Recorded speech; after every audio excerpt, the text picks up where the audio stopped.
السلام علیکم رحمۃ اللہ، کیسے ہیں آپ؟ امید کرتی ہوں آپ خیریت سے ہوں گے۔ آج ہم سورہ حج پارہ نمبر 17 کا رکوع نمبر 15 پڑھیں گے انشاءاللہ تعالی۔ شروع کرتی ہوں اللہ کے نام سے۔ اعوذ باللہ السمیع العلیم من الشیطان الرجیم، بسم اللہ الرحمن الرحیم۔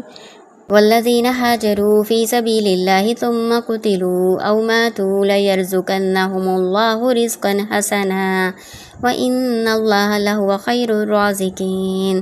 والذین ہاجروا، اور وہ جنہوں نے ہجرت کی، فی سبیل اللہ، اللہ کے راستے میں، ثم قتلوا، پھر وہ قتل کر دیے گئے، او ماتوا، یا وہ مر گئے، لیرزقنہم اللہ، ضرور رزق عطا فرمائے گا ان کو اللہ، رزقا حسنا، رزق اچھا، وَإِنَّ اللَّهَ، اور بے شک اللہ تعالیٰ، لَهُوَ خَيْرُ الرَّازِقِينَ، یقیناً وہ بہترین رزق دینے والا ہے۔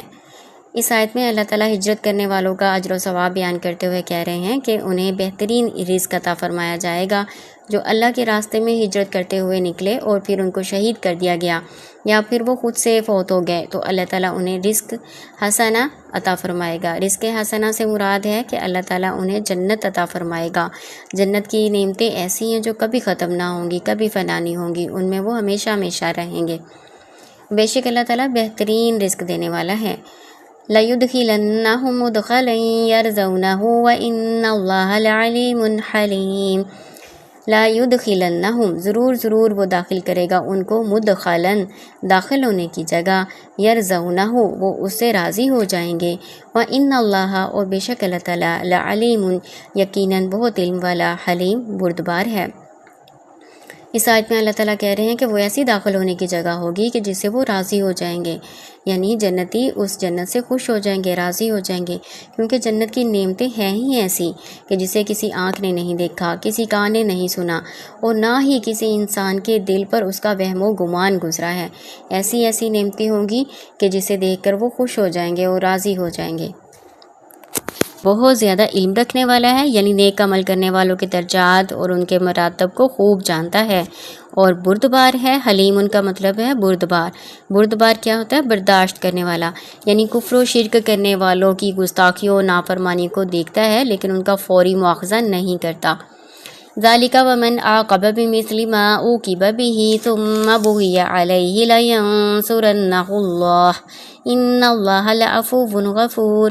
ذَلِكَ، بات یہی ہے، وَمَنْ عَاقَبَ، اور جس نے بدلہ لیا، بِمِثْلِ، مانند اس کے، جو ما عُوقِبَ بِهِ، جو اس کے ساتھ زیادتی کی گئی، ثُمَّ بُغِيَ، پھر اس سے اگر زیادتی کی گئی، علیہ، اس پر، لَيَنصُرَنَّهُ اللَّهُ، ضرور مدد کرے گا اس کی اللہ، ان اللہ، بے شک اللہ تعالیٰ، لعفو، یقیناً بہت معاف کرنے والا، غفور، بہت بخشنے والا ہے۔ عقب کا مطلب پیچھے، عقوبت اس سزا یا بدلے کو کہتے ہیں جو کسی کام کی جزا ہو۔ مطلب یہ کہ اگر کسی نے کسی کے ساتھ کوئی زیادتی کی ہے تو جس سے زیادتی کی گئی ہے نا، وہ اس زیادتی کا بدلہ لینے کا حق رکھتا ہے، لیکن اگر بدلہ لینے کے بعد جب کہ ظالم اور مظلوم دونوں برابر ہو چکے ہوں تو پھر ظالم مظلوم پر پھر دوبارہ زیادتی کرے تو اللہ تعالیٰ اس مظلوم کی ضرور مدد فرماتا ہے۔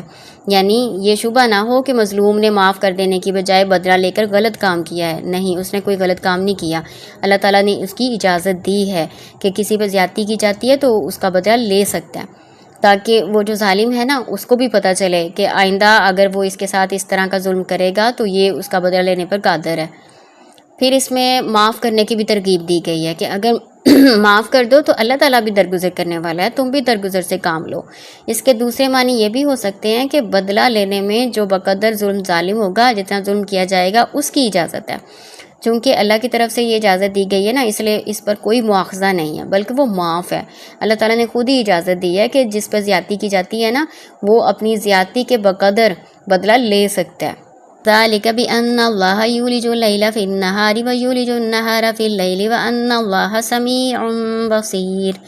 ذَلِكَ، یہ، بِأَنَّ اللَّهَ، اس لیے کہ بے شک اللہ تعالیٰ، یولج اللیل، داخل کرتا ہے رات کو، فی النہاری، دن میں، ویولج النہار، اور وہ داخل کرتا ہے دن کو، فی اللیل، رات میں، وَأَنَّ اللَّهَ، اور بے شک اللہ تعالیٰ، سمیع، خوب سننے والا، بصیر، خوب دیکھنے والا ہے۔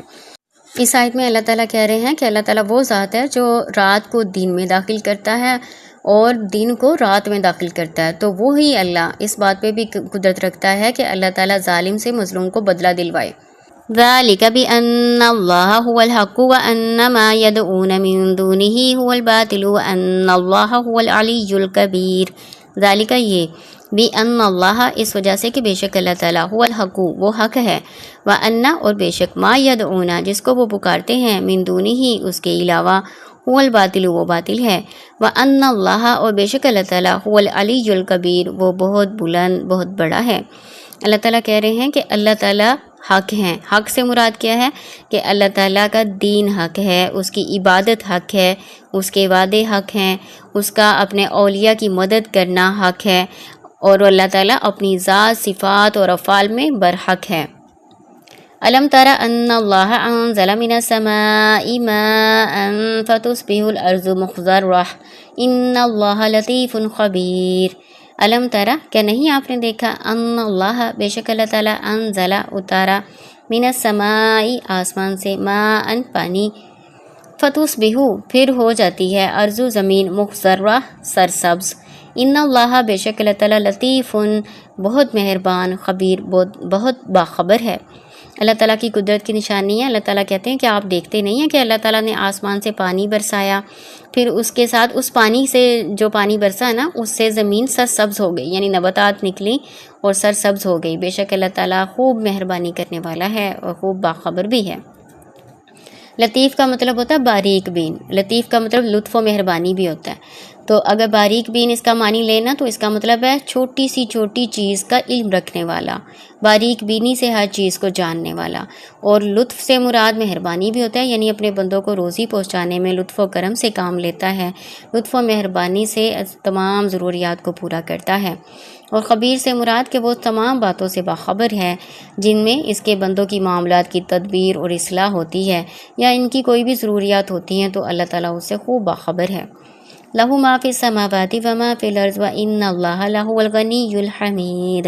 لہو اسی کے لیے ما جو فی السماوات آسمانوں میں ہے، وما فی الارض اور جو زمین میں ہے، وان اللہ اور بے شک اللہ تعالیٰ لہو یقیناً وہی غنی بے پرواہ بے نیاز حمید خوبیوں یا تعریفوں والا ہے۔ اس آیت میں اللہ تعالیٰ کہہ رہے ہیں کہ زمین و آسمان کی ہر چیز جو کچھ بھی زمین و آسمان کے درمیان ہے سب اللہ تعالیٰ کی مخلوقات ہیں۔ اللہ تعالیٰ سب کا خالق ہے اور اللہ تعالیٰ ان سب سے بے نیاز ہے، بے پرواہ ہے۔ سب مل کے اللہ تعالیٰ کی نافرمانی کر دیں تو اللہ تعالیٰ کی بادشاہی میں کچھ کمی نہیں کر سکتے، اور سب میں مل کے ساری مخلوقات مل کے اللہ تعالیٰ کے فرما بردار ہو جائیں تو اللہ کی بادشاہی میں ذرا برابر زیادتی نہیں کر سکتے۔ اللہ تعالیٰ سب سے بے نیاز اور خود مختار ہے اور ہر حال میں اللہ تعالیٰ ہی ہر طرح کی تعریف کا مستحق ہے۔